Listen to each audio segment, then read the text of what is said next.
Com'è per te aver vissuto sia da uomo che da donna? E beh, insomma, è un valore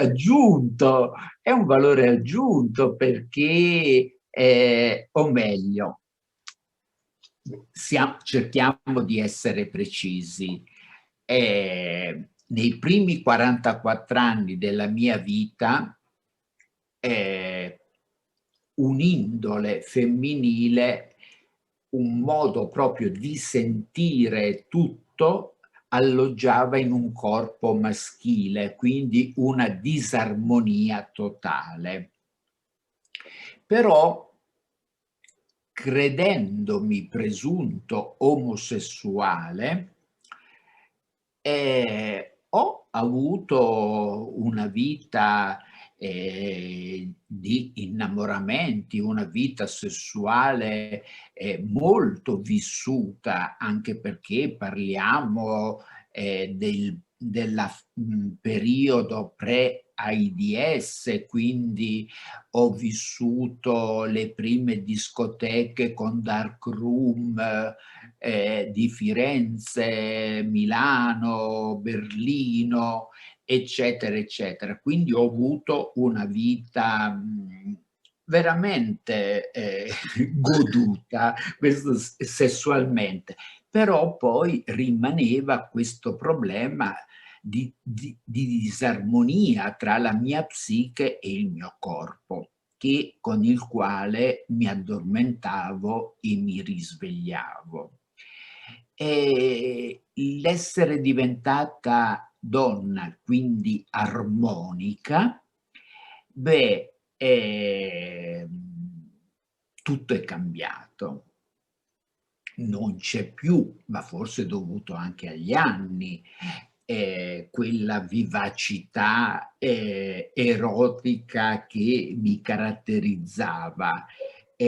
Tutto si è spostato più sull'asse intimistico dei sentimenti, eccetera, eccetera.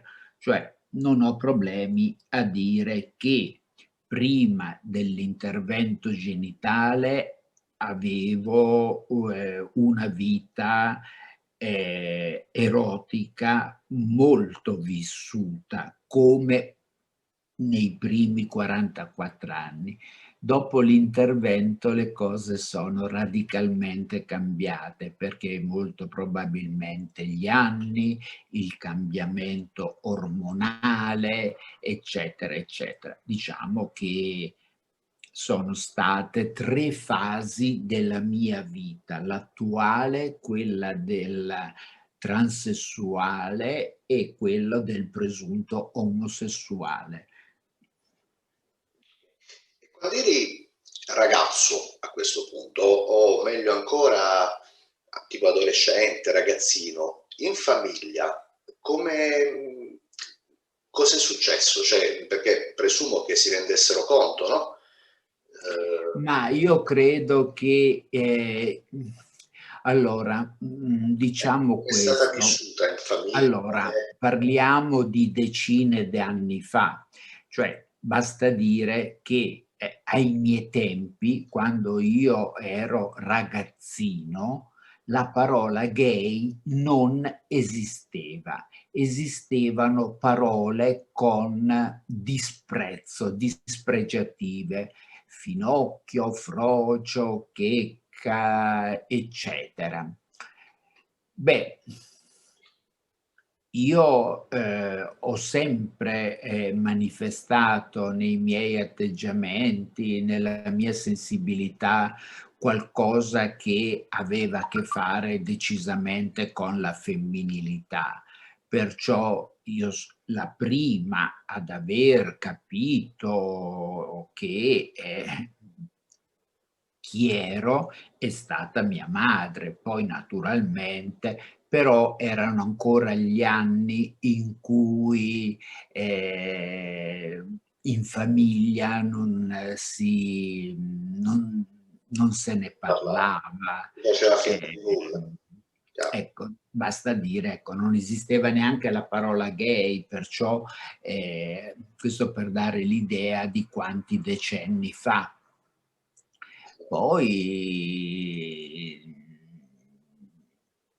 Beh, ho considera iniziato, son venuto a conoscenza nei primi anni '70 del Fuori, affederato al Partito Radicale, di Pasolini, Sandro Penna, eccetera, eccetera. E ho iniziato anche perché, mi veniva data la possibilità economica di potermi muovere, frequentare i primi congressi del Fuori, conoscere Paolo non Paolo, Mario Mieli, e via di questo passo. Poi ho conosciuto le prime transessuali, la prima è stata decisamente Romina Cecconi, la romanina, l'ho conosciuta a Firenze al Tabasco e siamo tuttora in contatto. E poi la vita si è, srotolata piano piano, piano piano, però ecco, sempre questi primi 44 anni senza io che lottavo per i diritti, ero la prima però a negarmi questo diritto. Ehm, ma sono sincera ed è una, cosa vera quella che dico. Io non mi ero neanche mai concessa il diritto di pensare che anch'io potessi farlo. Quando questo diritto me lo sono concesso, il percorso è stato veloce, determinato, governato molto bene, devo dire grazie ad aver scelto la psicoterapia e aver trovato una psicoterapeuta eccezionale. Però è stato un percorso che si è srotolato giorno dopo giorno, il lo stesso vivere quotidiano aveva cambiato totalmente di aspetto. Mentre prima consumavo il tempo, dopo vivevo il tempo, minuto dopo minuto, minuto dopo minuto, perché era una scoperta continua e credimi Pasquale, liberare la propria identità è qualcosa di meraviglioso, meraviglioso. Non mi stancherò mai, mai, mai di dirlo. Quindi, ehm bella questa frase che hai detto del tempo, fa riflettere molto, eh? sì, sì, sì, prima il tempo io lo subivo, passavo interi sì, certamente facevo la mia professione, però ogni occasione era buona per andare a cercare di fare sesso. Perché? Perché ho capito poi in psicoterapia che nel momento in cui, il partner mi salutava con una pacca sulla spalla, era per me un riconoscimento della mia esistenza, ma non capivo che non era quella la mia esistenza, che innanzitutto che dovevo riconoscermi io prima che gli altri. La mia esistenza era un'altra, però le cose sono andate così. Non è che, questo desiderio era, cosciente dentro di me e ho aspettato ad iniziare il percorso. No, quando mi sono concessa il diritto di capire questo, che potevo mettere un'indole, un modo di sentire, in armonia con un corpo, con la scelta di vestiti, di comportamenti e di poter, dichiarare alla mia identità, nessuno mi ha È più maturato nel fermato. tempo, quindi. È maturato nel Sì, tempo. sì, sì, sì, sì. Io credo che ogni cosa ha il suo tempo. Ti faccio un esempio recente. Eh, Autunno del 2019, una mia cugina morente, buddista da 30 anni, mi ha invitata a recitare Nam-myoho Renge Kyo. E dal giorno dopo io lo sto ancora facendo, sto approfondendo, sono diventata buddista, sono in attesa del Gohonzon. E sì che negli anni passati ero circondata da amici gay, trans, buddisti, e però Non, non non c'è sentite. stato mai la frazione di secondo di agganciarmi al buddismo. Non era il momento. Quando è stato il momento, è arrivato, mi sono accorta che il buddismo si sovrapponeva per tante cose al mio lavoro psicoterapico, e ancora di più meraviglioso è che mi sono accorta che ce l'avevo dentro. Sì, tempo al tempo, le cose sì, devono arrivare quando Sì, maturano, quando sì, è il sì, momento sì. giusto. C'è il tempo per ogni cosa, non possiamo fare, perché se io mi fossi concessa il diritto alla transizione prima, ma non lo so cosa poteva succedere. Non è, Non era il forse momento.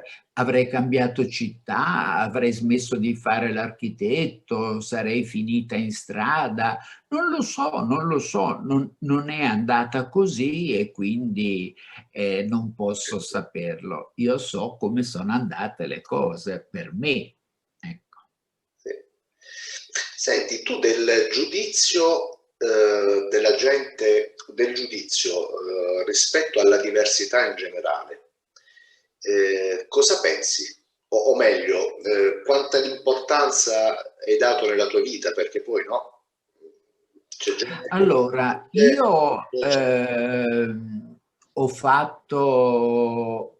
ho comunicato alla città, a Senigallia, all'Italia, la mia decisione attraverso Tempi Moderni, diretto da Daria Bignardi, dove mi sono presentata come Vera, mentre sul mega screen andavano le mie foto al maschile. E Daria Bignardi mi ha presentata come Vera Fraboni, architetto di Senigallia, che ha deciso che era Fabrizio. E lì è stato un tutt'uno. Io dal giorno dopo ho iniziato a vivere al femminile. Prima c'è stata una fase un po' così di intermezzo, e poi proprio al femminile. Allora, la gente, il giudizio della gente, io sinceramente, sì, c'è stato solo un giudizio che mi ha ferito molto, di una persona che stimo molto, e che mi ha detto, dice: io non capisco perché tu non abbia usato la psicoterapia per continuare a essere Fabrizio. E mi sono reso conto che questa persona cara, oltretutto, eh, non ha recepito cosa voleva dire liberare l'identità vera, cosa voleva dire di sofferenza psichica che si trasformava anche in fisica, malattie, cose varie, eccetera. Ed è stata la cosa che più mi ha ferito, perché detta da una persona che a me cara, ecco, ed è quello che oggi in alcuni paesi le famose terapie di riconversione, eccetera, eccetera, eccetera, che sono delle mostruosità, delle mostruosità.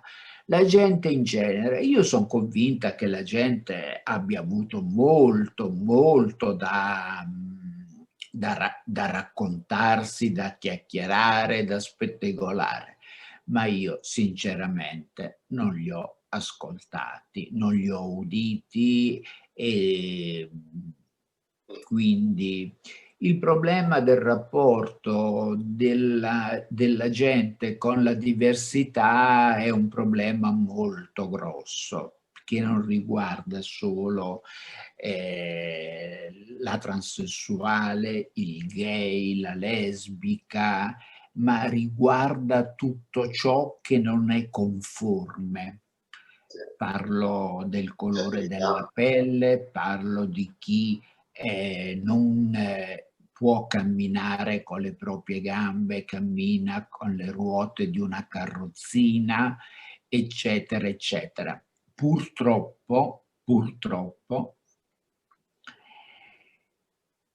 la diversità viene vissuta come qualcosa da scartare, mentre invece il concetto chiaro, preciso e netto che la diversità è un surplus di arricchimento, perché solo dal confronto con chi non è come te culturalmente, di pelle, di provenienza, di orientamento sessuale, eccetera, eccetera, si può arricchire la propria vita. Invece la diversità viene scartata perché fondamentalmente fa paura. Il confrontarsi a viso aperto fa paura, mentre invece, ecco, perché porto con orgoglio il nome che mi sono scelta, perché quando si è autentici, si è veri fino in fondo, si è in armonia con il mondo. Grazie. Vera, a chi vorrebbe fare il tuo stesso percorso, ma magari non ha il coraggio o comunque, come posso dire, ecco, non si concede, no? Il diritto di farlo. Tu che consigli potresti dargli per allora, trovare il coraggio, insomma, di affrontare? sì, innanzitutto bisogna concedersi il diritto di decidere di intraprendere un percorso, perché, ecco, la cosa che io consiglio è rivolgersi al MIT a Bologna, che è l'unico consultorio transessuale sopravvissuto negli anni, dove viene garantito un supporto psicoterapico, viene garantito un supporto endocrinologico, viene garantito un supporto legale, eccetera, eccetera. E quindi io direi questo. E poi un consiglio molto pratico: se decidete di iniziare quel percorso, incominciate a trovare dove volete un medico che faccia laser terapia per togliersi la barba, che è la cosa più innaturale che io ho vissuto. Chiaro, chiaro. Però ecco, c'è questa realtà di questo consultorio a Bologna, in via Polese, che è l'unico punto di riferimento pubblico che abbiamo. Perché poi ogni percorso di transizione è un percorso a sé stante, ognuno ha la sua storia, la sua narrazione, quindi quello che io ho raccontato della mia esperienza non è detto che debba valere chissà per chi, Guarda, cioè questa è la mia esperienza. non può essere targetizzata, è chiaro. Assolutamente, anche perché, le sfumature, dell'identità e degli orientamenti sessuali sono tantissime e non c'è quella che è lecita e quella che è illecita, sono tutte lecite. Ognuno, matura, vive, sa quello che desidera, sa quello che lo fa star bene o la fa star bene, chiaramente. Sì, sì, sì. Pera, che dire, io non ti voglio rubare, potremmo stare qui ancora a parlare perché sei veramente un... Cioè, ci sarebbe tantissimo da stare a parlare e far conoscere Vera, però mi rendo conto che insomma i tempi sono quelli che sono e io non so come ringraziarti Ma perché Pasquale, sono io che ringrazio te perché chiaramente, io credo che ogni testimonianza, può essere d'aiuto. Torno a ripetere, per poi iniziare il proprio percorso di vita, non per il mio tracciato è il mio, però, avere delle testimonianze di persone che hanno, fatto dei grandi cambiamenti nella propria vita e oggi vivono certamente le problematiche che vivono tutti legati al tempo, ma fondamentalmente con se stessi vivono sereni, beh, questo è una testimonianza che può essere d'aiuto a tantissime persone, sì. perché Ma infatti quando mi hai dato la tua disponibilità, rispetto alla rubrica, no, che sto avviando, è stato veramente, ho detto, beh, sono stato molto contento perché sì, sono no, no, no, io certo, non certo che una testimonianza, la tua, come quella di tanti altri, che mi auguro davvero che possa servire a chi ascolta, perché prendere spunto da ogni storia e identificarsi magari anche nella storia ascoltata, a mio avviso potrebbe veramente dare una mano a parecchie persone. Questo è quello ma che mi sai, auguro. io, vorrei concludere, lanciando un messaggio molto chiaro. Noi nasciamo con il diritto alla felicità. Quindi se conquistare, raggiungere questa felicità passa per chi nasce con un'indole e un sentire in un corpo non armonico, passa anche attraverso la transizione, ben venga. Quindi, non dimentichiamoci che abbiamo dei diritti sacrosanti, diritti all'identità, diritti alla felicità, ad una vita, che sia fatta dignitosa, eccetera, eccetera. Sono diritti che naturalmente sono per noi e per gli altri o per le altre. Quindi